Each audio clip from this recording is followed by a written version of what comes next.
चलो, तो इसके ऊपर एक एकदम छोटा न्यूमेरिकल करेंगे, एकदम एक सिंपल न्यूमेरिकल करेंगे। देखो ऐसा पूछा क्या है, सीवी है, सीवी है 10 जूल्स पर मोल पर केल्विन, ठीक है। सीवी कितना है, 10 जूल्स पर मोल पर केल्विन। अपने पास एक डब्बा है, डब्बे में गैस है, गैस कितने मोल्स का है, एक डब्बे में गैस है, गैस है 5 मोल्स, ठीक है। गैस कितना है, 5 मोल गैस है, उसका CV specific heat for constant volume इतना दिया है, और इसका टेम्परेचर चेंज करना है, समझो 15 डिग्री से 50 डिग्री तक, ठीक है।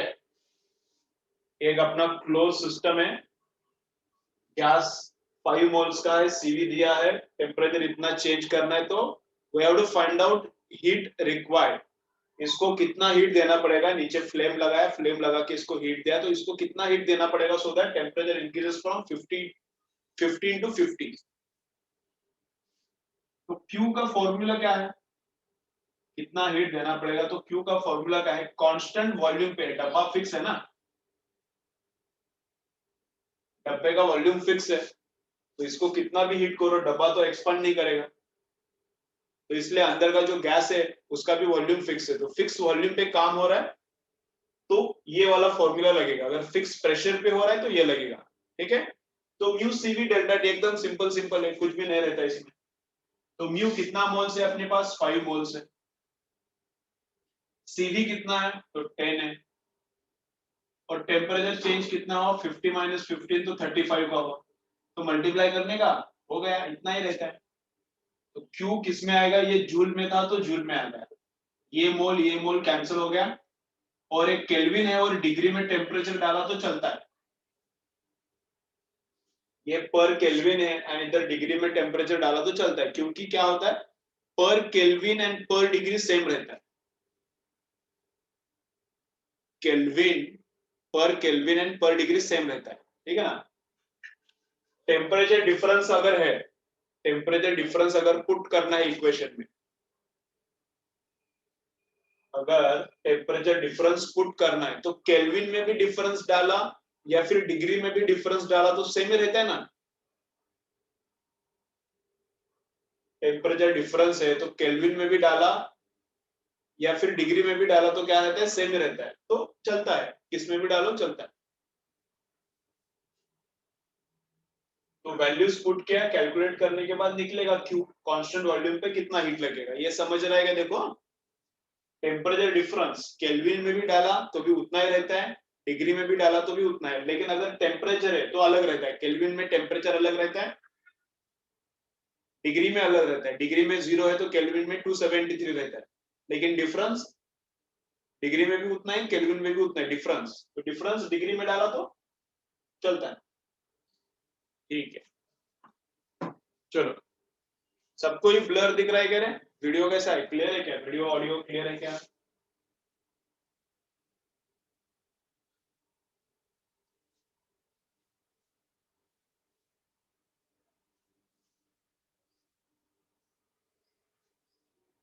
वीडियो क्लियर है क्या, क्लियर है बोल रही है बात।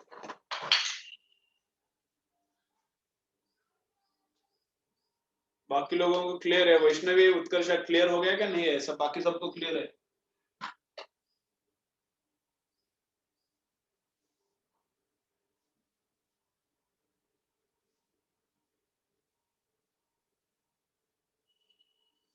ठीक है, सबका ओके अभी, तो नो प्रॉब्लम, तो ठीक है।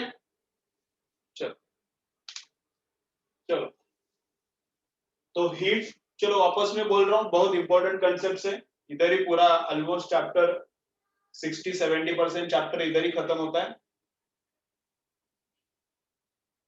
तो हीट क्या है, चलो मैं वापस रिपीट कर रहा हूँ, हीट क्या है, पाथ डिपेंडेंट है, रास्ते पे डिपेंड करता है, कांस्टेंट प्रेशर से काम किया तो इतना हीट लगता है, कांस्टेंट वॉल्यूम से काम किया तो इतना लगता है, एडियाबेटिक से क्या किया तो हीट लगता ही नहीं है, और आइसोथर्मल से किया तो कितना लगता है, तो उसका कैलकुलेशन के लिए वर्क से काम करना पड़ता है, तो वो अलग हम लोग देखेंगे, ठीक है। उसको चाहिए तो इधर बॉक्स करके रखो, ये वाला पार्ट आइसोथर्मल का बाद में देखेंगे, ठीक है, okay. Then internal energy, then next क्या है कंसेप्ट, चलो देखो नेक्स्ट क्या है, इंटरनल एनर्जी। तो internal energy is independent of path, internal energy is independent of path. Isobaric process होने दो, आइसोथर्मल होने दो, जो होता है होने दो, इंटरनल एनर्जी फिक्स रहता है, उसका फॉर्मूला भी फिक्स रहता है। इसका फॉर्मूला वैसा हर एक प्रोसेस के लिए अलग अलग, आइसोबारिक, आइसोफोरिक, एडियाबेटिक, आइसोथर्मल का बाद में निकालेंगे, हर एक के लिए फॉर्मूला अलग रहता है हीट का। इंटरनल एनर्जी का नहीं, इंटरनल एनर्जी का फॉर्मूला फिक्स्ड है, फॉर्मूला भी फिक्स्ड है और पाथ इंडिपेंडेंट है, कौन से भी रास्ते से काम करो, कुछ भी करो, आइसोबारिक से करो, आइसोफोरिक से करो, इंटरनल एनर्जी का चेंज उतना ही रहता है। तो कितना, क्या फॉर्मूला है उसका, mu CV delta T, change in internal energy, change in, इधर डेल्टा चाहिए, इधर डेल्टा नहीं चाहिए, इधर डेल्टा चाहिए, इधर डेल्टा नहीं चाहिए। This is heat provided and because of heat provided temperature change हो गया, heat provided is mu CP delta T, यहाँ पे डेल्टा नहीं चाहिए, यहाँ पे डेल्टा चाहिए, लेकिन तो change in internal energy is mu CV delta T. तो इंटरनल एनर्जी कितना चेंज हो गया, तो mu number of mole CV, वो अभी जो किया था वैसा ही सीवी है, specific heat at constant volume into temperature change, degree में डालो या फिर केल्विन में डालो, टेम्परेचर चेंज चलता है, ठीक है। तो ये फिक्स है फॉर्मूला, इंटरनल एनर्जी का फॉर्मूला का है, फिक्स है, म्यू सीवी डेल्टा टी एकदम फिक्स फॉर्मूला है।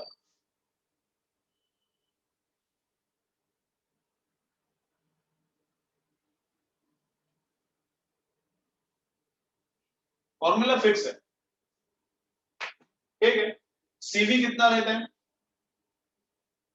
सीवी, सीवी का वैल्यू क्या रहता है, तो सीवी का वैल्यू रहता है degrees of freedom divided by 2 into R, R मतलब गैस कांस्टेंट 8.2, आर मतलब गैस कांस्टेंट, आर मतलब क्या है, gas constant. PV is equal to nRT रहता है ना, PV is equal to nRT या फिर PV is equal to mu RT, mu मतलब number of moles, PV is equal to mu RT. तो उसमें से जो आर है गैस कांस्टेंट, वो वाला एक और गैस कांस्टेंट है आर, 8.2 वैल्यू रहता है उसका। तो सीवी कितना रहता है, सीवी का वैल्यू, सीवी का भी फॉर्मूला है, ये फॉर्मूला किधर से आता है, ये हम लोग देखेंगे केटीजी में, अगर केटीजी किसी को अगर हुआ नहीं है या फिर आता नहीं है, तो याद रखो सीवी का फॉर्मूला है number of degrees of freedom by 2 into R. CV का क्या फॉर्मूला है, degrees of freedom by 2 into R. अब डिग्रीज ऑफ फ्रीडम क्या रहता है देखेंगे केटीजी में, अभी बस याद रखो, रट्टा मारो, केटीजी में देखेंगे डिग्रीज ऑफ फ्रीडम क्या है। सीपी सीवी भी पता नहीं है, पता होना चाहिए, अगर फिर भी पता नहीं है तो भी, सीपी मतलब स्पेसिफिक हीट रहता है, सीवी मतलब स्पेसिफिक हीट रहता है। अब स्पेसिफिक हीट भी पता नहीं है तो फिर अब ये मुश्किल है, फिर उतना पता होगा ऐसा मुझे लगता है, सीपी सीवी भी पता ही होगा, चलो। तो सीवी का फॉर्मूला क्या रहता है, F by two into R, F पर रहता है डिग्रीज ऑफ फ्रीडम। तो मोनो एटॉमिक के लिए डिग्रीज ऑफ फ्रीडम कितना रहता है, मोनो एटॉमिक के लिए डिग्रीज ऑफ फ्रीडम रहता है 3,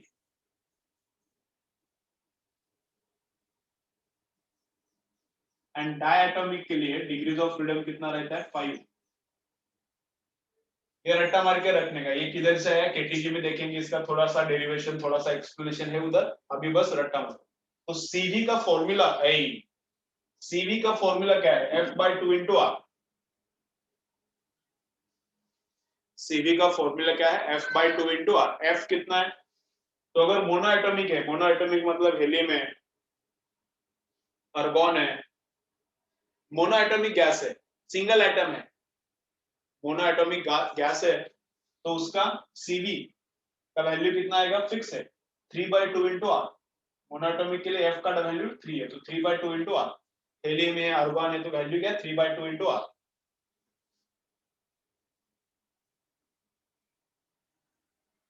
अगर डायटोमिक गैस है, अगर डायटोमिक हाइड्रोजन है H2, ऑक्सीजन है H2, O2, नाइट्रोजन है N2, अगर डायटोमिक गैस है, डायटोमिक, तो उसके लिए डिग्रीज ऑफ फ्रीडम रहता है 5, तो उसके लिए सीवी क्या आएगा, डायटोमिक है तो सीवी का वैल्यू 5/2 आर। ऐसा क्यों, ऐसा क्यों नहीं, ऐसा ही रहता है, रट्टा मारो, केटीजे में थोड़ा इसका एक्सप्लेनेशन है, वो देता हूं उधर केटीजे में। तो सीवी का वैल्यू कितना, अगर डायटोमिक है तो 5/2 आर, अगर मोनोएटॉमिक है तो 3/2 आर। तो सीवी का वैल्यू पता चला, म्यू मतलब नंबर ऑफ मोल्स, सीवी पता है, टेम्परेचर चेंज पता है, तो we can find out change in internal energy, then we can find out change in internal energy. Internal energy दो टाइप्स का रहता है, काइनेटिक एंड पोटेंशियल। जो गैस है, समझो ऐसा डब्बा है, डब्बे के अंदर गैस है, उसके अंदर इंटरनल एनर्जी है, मतलब कौन कौन सा है, उस गैस में इंटरनल एनर्जी है मतलब कौन सा है। एक तो गैस के मॉलिक्यूल्स को ऐसा वेलोसिटी रहता है। अब यहाँ पे रूम है, रूम में इधर एयर का मॉलिक्यूल्स है, मैंने फैन वगैरह सब बंद किया है, ठीक है, अगर अगर बंद किया, बंद नहीं किया, इधर एक चालू है, अगर समझो मैंने इधर कुछ फैन वगैरह पूरा सब बंद किया है रूम में, तो इधर का जो एयर का मॉलिक्यूल्स है वो स्टेशनरी है क्या, अगर मैंने रूम में सब फैन वगैरह बंद किया, विंडोज वगैरह बंद किया, बाहर से अंदर हवा नहीं आएगा, मतलब डिस्टरबेंस ना हो इसलिए, तो इधर एयर का जो मॉलिक्यूल्स है वो स्टेशनरी रहता है क्या, नहीं रहता stationary. Even if external disturbance is not available, then also gas molecules are not stationary, वो मूव होते रहता है, इधर उधर इधर उधर उधर उधर मूव होते रहता है। समझो ये मेटल का स्ट्रिप है, मेटल का नहीं है, प्लास्टिक का है, अगर मेटल का है तो समझो ये अगर मेटल का स्ट्रिप है, तो इसमें अगर फ्री इलेक्ट्रॉन्स रहता है, इसको बैटरी तो मैंने कनेक्ट नहीं किया, तो इसमें अगर फ्री इलेक्ट्रॉन जो है वो स्टेशनरी रहता है क्या, even if battery is not connected to this metal, अगर ये मेटल है तो even if battery is not connected to this metal, इसके अंदर का फ्री इलेक्ट्रॉन चुप नहीं बैठता, उसका अपना अपना मोशन इधर उधर रैंडम मोशन चालू है, उसको थर्मल मोशन बोलते हैं। उसको क्या बोलते हैं, थर्मल मोशन। कितना रहता है थर्मल वेलोसिटी, चलो बोलो, कमेंट करो, इलेक्ट्रॉन का थर्मल वेलोसिटी कितना रहता है, चलो याद आ रहा है क्या कुछ, बोलो जरा, इलेक्ट्रॉन का थर्मल वेलोसिटी कितना रहता है।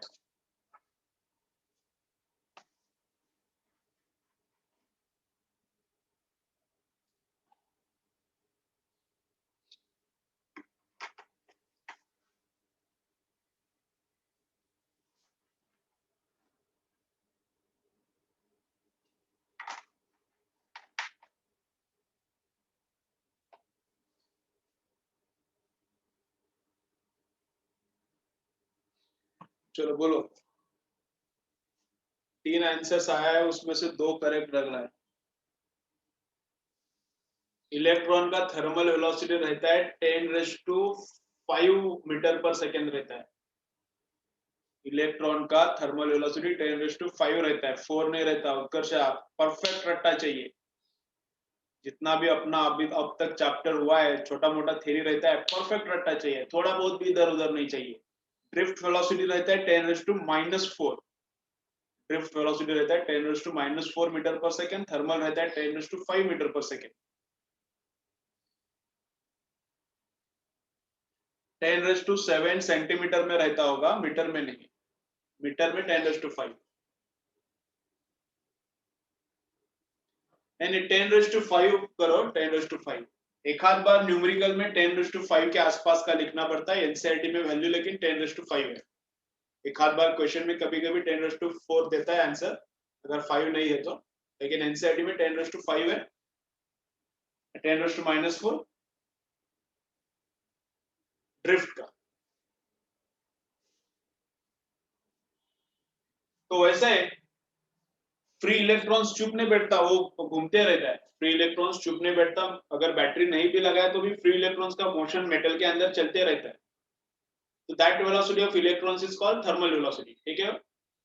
सिमिलरली अगर इस रूम में कुछ फैन नहीं है, कुछ नहीं, एक्सटर्नल डिस्टर्बेंस नहीं है, मैं भी नहीं हूं इधर, अब मेरा हाथ भी घूम रहा है तो हाथ से भी मॉलिक्यूल घूम सकता है, मैं भी नहीं हूं उधर, फिर भी इधर का मॉलिक्यूल स्टेशनरी नहीं रहता, फिर भी इधर का मॉलिक्यूल्स घूमते रहता है, तो उसको घूमने के लिए उसके अंदर कुछ तो काइनेटिक एनर्जी चाहिए, तो उसके अंदर कुछ तो काइनेटिक एनर्जी रहता है, उसके अंदर कुछ तो काइनेटिक एनर्जी रहता है। तो अगर इस रूम का टेम्परेचर इंक्रीज हो गया तो वो कैसे मॉलिक्यूल्स को कैसे समझता है, इस रूम के अंदर का टेम्परेचर इंक्रीज हो गया, अभी तो विंटर चल रहा है, समझो अगर समर है तो क्या हो जाएगा, इधर का जो मॉलिक्यूल्स है उनका स्पीड बढ़ता है, टेम्परेचर बढ़ गया तो इधर का जो मॉलिक्यूल्स है उनका स्पीड बढ़ता है। अब विंटर में स्लो मोशन कर रहा है, वो रैंडम है मोशन, किसी भी डायरेक्शन में मॉलिक्यूल घूम रहा है। समर आ गया तो टेम्परेचर क्या हो जाएगा, बढ़ जाएगा, तो मॉलिक्यूल कैसा करता है, सब पस पस पस पस पस पस, थोड़ा स्पीड बढ़ता है उसका। तो एक तो एनर्जी रहता है काइनेटिक के फॉर्म में, इंटरनल एनर्जी एक रहता है काइनेटिक के फॉर्म में, और दूसरा एनर्जी इंटरनल रहता है पोटेंशियल के फॉर्म में। दूसरा इंटरनल एनर्जी क्या रहता है, तो पोटेंशियल के फॉर्म में रहता है। पोटेंशियल के फॉर्म में मतलब दो मॉलिक्यूल्स के बीच में डिस्टेंस। अब दो मॉलिक्यूल्स के बीच में अट्रैक्शन नहीं रहता आइडियली, दो मॉलिक्यूल्स के बीच में, दो गैस मॉलिक्यूल्स के बीच में आइडियली अट्रैक्शन नहीं रहता, वंडर वॉल्स फोर्स आइडियली नहीं रहना चाहिए। तो अगर ये फोर्स नहीं है तो ये वाला पार्ट है, ओनली ये वाला पार्ट, ये जीरो रहता है आइडियली।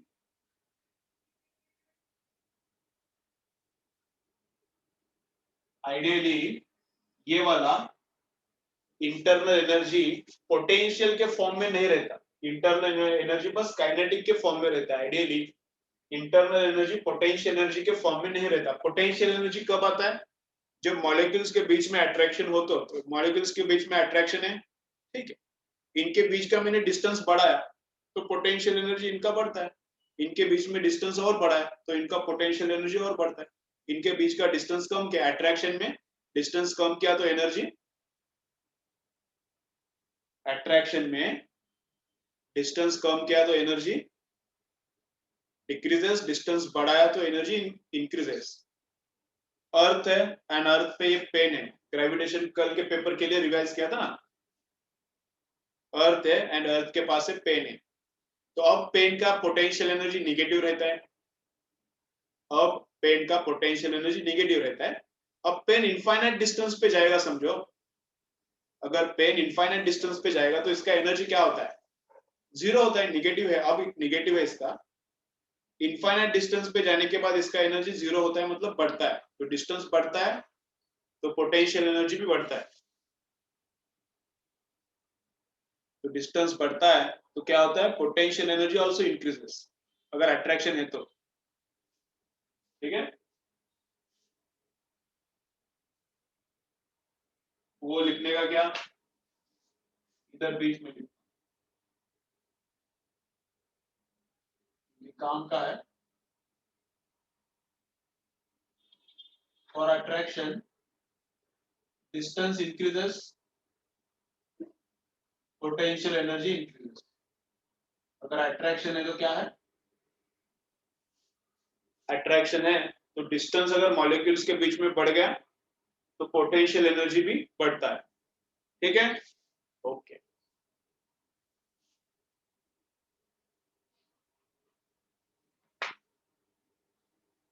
तो जो भी एनर्जी है आइडियली, जो भी एनर्जी हो किसके फॉर्म में रहता है, आइडियली जो भी एनर्जी है वो क्या काइनेटिक के फॉर्म में रहता है, आइडियली जो भी एनर्जी है वो किसके फॉर्म में रहता है, काइनेटिक के फॉर्म में रहता है। और काइनेटिक एनर्जी का चेंज एंड इंटरनल एनर्जी का चेंज का फॉर्मूला क्या रहता है, ऐसा म्यू सीवी डेल्टा टी, ये आइडियली जीरो रहता है, आइडियली पोटेंशियल एनर्जी क्या होता है, जीरो रहता है, ठीक है, तो mu CV delta T, and because of temperature की वजह से काइनेटिक एनर्जी बढ़ता है, टेम्परेचर बढ़ा तो काइनेटिक एनर्जी बढ़ता है, स्पीड बढ़ता है, टेम्परेचर कम तो स्पीड क्या होता है उसका कम होता है, चलो ठीक है। तो इतना क्लियर है क्या, बोलो इतना क्लियर है क्या, अब थोड़ा एक एक्सप्लेनेशन करता हूं।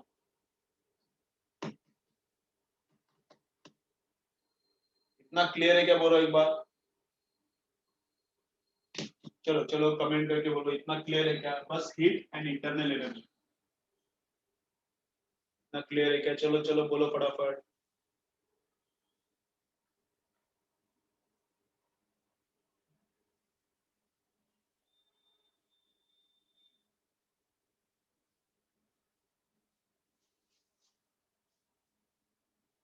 ठीक है,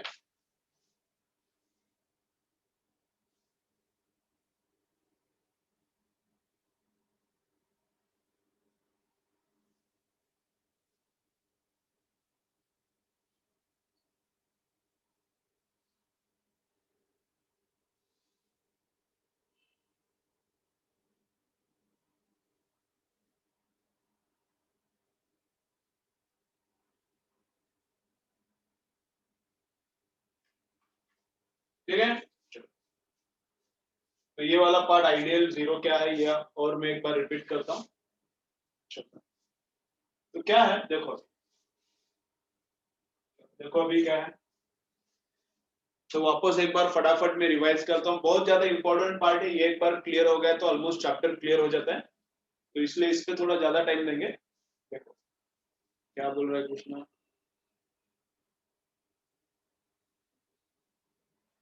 क्यू एंड यू सेम अगर भी कांस्टेंट है तो। चलो, तो हीट क्या है, चलो मैं वापस एक बार एकदम फटाफट रिवाइज करता हूँ, थोड़ा ज्यादा रिवीजन करेंगे इसका, ये एक बार दिमाग में बैठ गया तो चैप्टर एकदम इजी। हीट क्या है, पाथ डिपेंडेंट है, कितना हीट प्रोवाइड करना पड़ेगा सिस्टम को, सिस्टम को कितना हीट प्रोवाइड करना पड़ेगा वो पाथ डिपेंडेंट है। आइसो बारीक है तो इतना लगता है हीट, आइसो कोरिक है तो इतना लगता है, एडियाबेटिक है तो लगता नहीं है, आइसोथर्मल के लिए देखेंगे थोड़ा देर के बाद। इंटरनल एनर्जी कुछ डिपेंडेंट नहीं रहता, इंडिपेंडेंट है। इंटरनल एनर्जी का फिर फॉर्मूला भी फिक्स होना चाहिए, इंटरनल एनर्जी इंडिपेंडेंट है, किसी कैसे भी काम करो उतना ही लगता है, तो फॉर्मूला भी वही रहेगा, तो फॉर्मूला भी उसका एक ही है, म्यू सीवी डेल्टा टी। ठीक है, ओके। सीवी क्या रहता है, मोनो एटॉमिक के लिए सीवी रहता है 3/2r, डाई एटॉमिक के लिए सीवी कितना रहता है 5/2r। Game over. ठीक है, अब थोड़ा मैं एक्स्ट्रा बोल रहा हूँ, अब थोड़ा मैं एक्स्ट्रा बोल रहा हूँ, देखो इंटरनल एनर्जी स्टोर रहता है दो फॉर्म में, इंटरनल गैस में इंटरनल एनर्जी है मतलब दो फॉर्म में रहता है, एक तो काइनेटिक, तो मॉलिक्यूल्स इधर इधर उधर घूमते रहता है तो काइनेटिक एनर्जी है, वो किसके वजह से, टेम्परेचर की वजह से, मॉलिक्यूल इधर उधर घूम रहा है तो वो एनर्जी किसके वजह से, टेम्परेचर की वजह से, kinetic energy because of temperature. And potential energy भी रहता है, वो रहता है because of distance between the molecules, तो मॉलिक्यूल्स के बीच में डिस्टेंस बढ़ गया तो पोटेंशियल एनर्जी बढ़ता है, मॉलिक्यूल्स के बीच का डिस्टेंस बढ़ गया तो पोटेंशियल एनर्जी बढ़ता है। ठीक है, अच्छा है, लेकिन ये आइडियली जीरो रहता है, आइडियली जीरो रहता है मतलब आइडियली दो मॉलिक्यूल्स के बीच में अट्रैक्शन रहता ही नहीं है। आइडियल गैस अगर है तो उसमें वंडरवॉल्स फोर्स रहता नहीं, वंडरवॉल्स फोर्स मतलब ये दो मॉलिक्यूल्स के बीच में अट्रैक्शन रहता है, उसको वंडरवॉल्स फोर्स बोलते हैं, वो रहता ही नहीं आइडियली, तो अट्रैक्शन ही नहीं है तो पोटेंशियल एनर्जी किधर से आएगा, तो पोटेंशियल एनर्जी रहता नहीं, तो पोटेंशियल एनर्जी आइडियल के लिए रहता नहीं मतलब इतना ही रहता है, बस काइनेटिक रहता है। ठीक है, ओके। तो तो तो क्या किया, गैस है अभी मेरे पास, देखो एक थोड़ा मैं एक्सप्लेनेशन देता हूँ, समझता है कि देखो क्या है, अभी अपने पास एक गैस है, एक डब्बा है अपने पास, फर्स्ट लॉ लगेगा तो फर्स्ट लॉ में इधर लगता हूँ, Q is equal to delta U plus W, Q is equal to delta U plus W।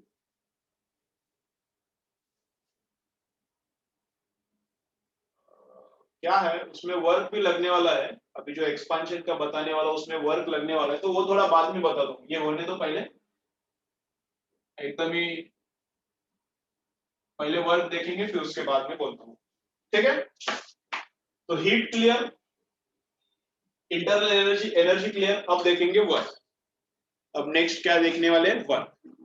तो वर्क का फॉर्मूला क्या रहता है, वर्क का फॉर्मूला जो पुराना है अपना यहाँ पे भी वही रहता है, वर्क का फॉर्मूला जो अपना रेगुलर है वही है इधर भी, फोर्स इंटू डिस्प्लेसमेंट। वर्क का फॉर्मूला क्या है, फोर्स इंटू डिस्प्लेसमेंट। तो फोर्स इंटू डिस्प्लेसमेंट, तो फोर्स कितना है, डिस्प्लेसमेंट एकदम सा छोटा हो गया समझो, डिस्प्लेसमेंट एकदम छोटा हो गया, तो फोर्स इंटू डिस्प्लेसमेंट, यही वर्क का फॉर्मूला इधर भी है, इधर कुछ अलग नहीं है।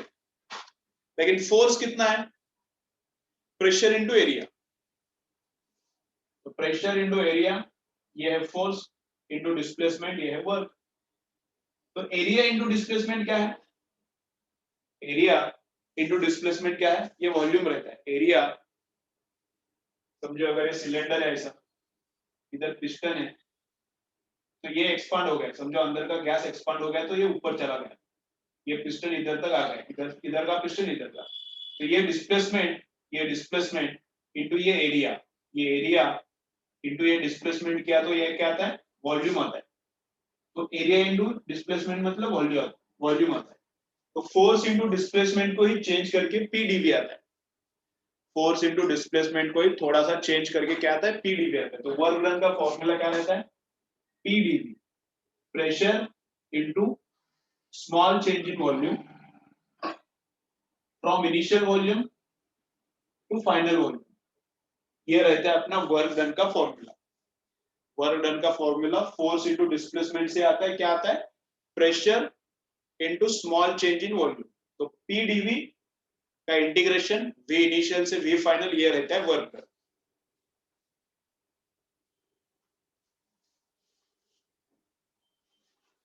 तो वर्क डन का भी बेसिक जो फॉर्मूला है वो फिक्स है, अलग अलग प्रोसेस के लिए ये अलग अलग आता है। प्रोसेस जब चेंज होता है तो वर्क डन का इंटीग्रेट करने के बाद जो फॉर्मूला आता है वो अलग अलग आता है, लेकिन ये जो बेसिक फॉर्मूला है वर्क डन का सेम है। तो वर्क डन पाथ डिपेंडेंट है क्या इंडिपेंडेंट है, ये वाला पाथ डिपेंडेंट है, ये पाथ इंडिपेंडेंट मतलब एक ही फॉर्मूला, हर एक प्रोसेस के लिए एक ही फॉर्मूला, इसका हर एक प्रोसेस के लिए अलग फॉर्मूला। ये क्या रहता है, तो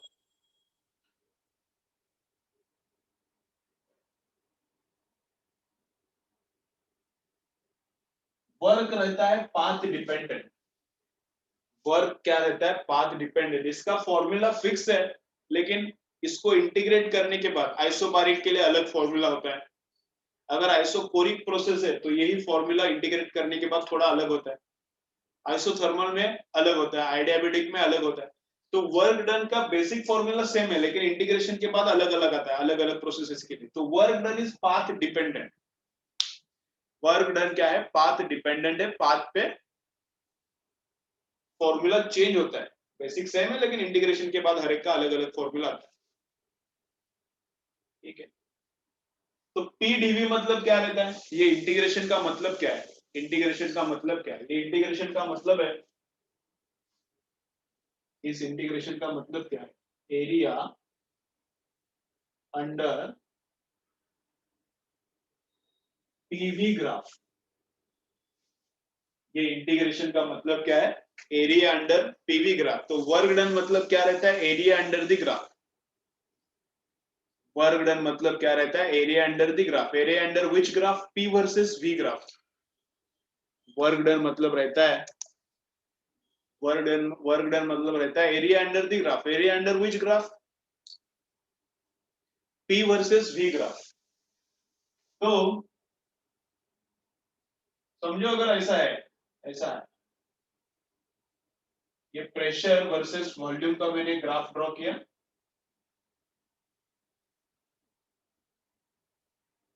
यहाँ पे है, जो भी वॉल्यूम इनिशियली है वो यहाँ पे है, जो भी फाइनल वॉल्यूम है वो इधर है, और इनके बीच का एरिया इस कर्व के नीचे, P वर्सेस V, इस कर्व के नीचे का एरिया, ये एरिया मतलब क्या रहता है, ये एरिया मतलब ये,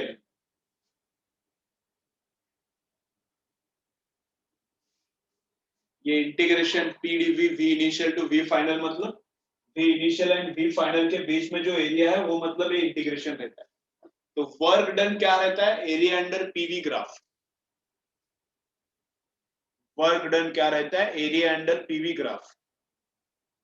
कहां से कहां वर्क डन चाहिए, यहां से यहां चाहिए तो इधर से इधर इंटीग्रेट मारने का, इधर से इधर का एरिया, इसके बीच का एरिया चाहिए, ठीक है। तो पी वर्सेस वी के नीचे का एरिया इज वर्क डन, ठीक है।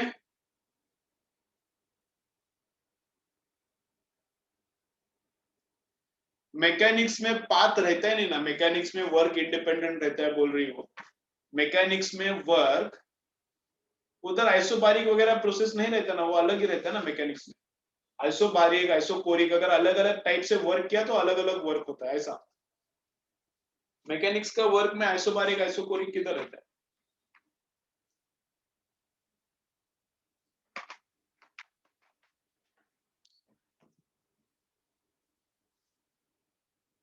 ठीक है।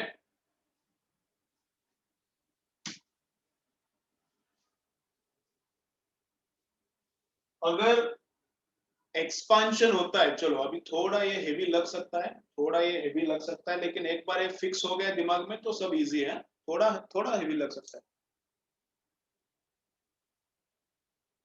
एक बार एक बाद में क्लियर करता हूँ, जो भी डाउट है पहले इधर कर लो। जब एक्सपांशन होता है तब वर्क डन क्या रहता है? पॉजिटिव। जब एक्सपांशन होता है तब वर्क डन क्या रहता है? पॉजिटिव। अब ये केमिस्ट्री में निगेटिव रहता है शायद, अभी मुझे पक्का पता नहीं, लेकिन ये वाला पार्ट जब एक्सपांशन होता है तब वर्क डन केमिस्ट्री में निगेटिव लेते हैं, ऐसा रहता है ना। एक्सपांशन होता है तब केमिस्ट्री का वर्क डन निगेटिव रहता है, लेकिन यहाँ पॉजिटिव रहता है। तो जो फर्स्ट लॉ ऑफ थर्मोडायनेमिक्स है वो केमिस्ट्री का अलग है, इधर अलग है। इधर क्या है? Q is equal to U plus W, Q is equal to U plus W, उधर थोड़ा अलग है। U is equal to Q plus W है, वहां पे थोड़ा अलग है, इसलिए साइन कन्वेंशन अलग है। इधर का रूल थोड़ा अलग दिया है तो इधर का साइन कन्वेंशन अलग है, बाकी सब उधर वो फॉर्मूले से काम किया तो भी सेम आएगा, इससे काम किया तो भी सेम आएगा। केमिस्ट्री का थर्मोडायनामिक्स कंपेयर करके देखो, फर्स्ट लॉ, केमिस्ट्री का थर्मोडायनेमिक्स का फर्स्ट लॉ इधर का फर्स्ट लॉ से कंपेयर करके देखो, थोड़ा साइन कन्वेंशन में अलग है और फॉर्मूला थोड़ा सा चेंज किया है, बेसिक कुछ चेंज नहीं है, फंडामेंटली दोनों भी करेक्ट है। तो एक्सपांशन में वर्क पॉजिटिव होता है, फिजिक्स में हम लोग क्या पकड़ते हैं? एक्सपांशन में वर्क डन क्या है? पॉजिटिव है। और जब कॉन्ट्रैक्शन होता है, सिस्टम छोटा होता है, कॉन्ट्रैक्शन में वर्क डन क्या है? निगेटिव है, ठीक है। एक्सपांशन का वर्क पॉजिटिव है, कॉन्ट्रैक्शन का वर्क निगेटिव है। अगर क्लॉकवाइज प्रोसेस है,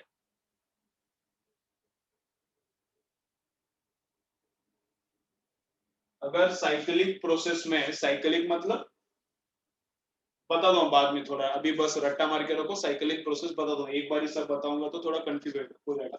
अगर साइक्लिक प्रोसेस है तो क्लॉकवाइज प्रोसेस हो रहा है तो पॉजिटिव वर्क रहता है, और अगर एंटी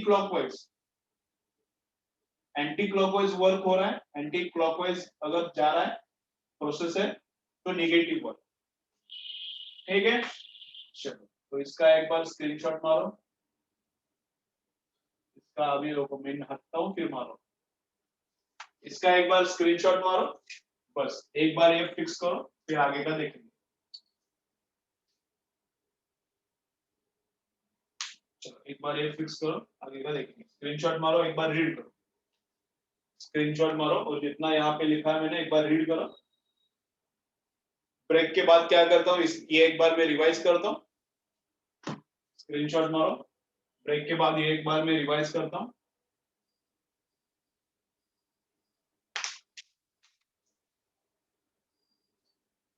फिर आगे का देखेंगे, ठीक है। अभी ये देख के थोड़ा सा लग सकता है कि चैप्टर डिफिकल्ट है, कुछ डिफिकल्ट नहीं है, थोड़ा एक बार में ज्यादा इंफॉर्मेशन बोल रहा हूँ मैं, थोड़ा इसमें हेवी लग सकता है। सब सिंपल सिंपल चैप्टर है, एकदम सिंपल चैप्टर है।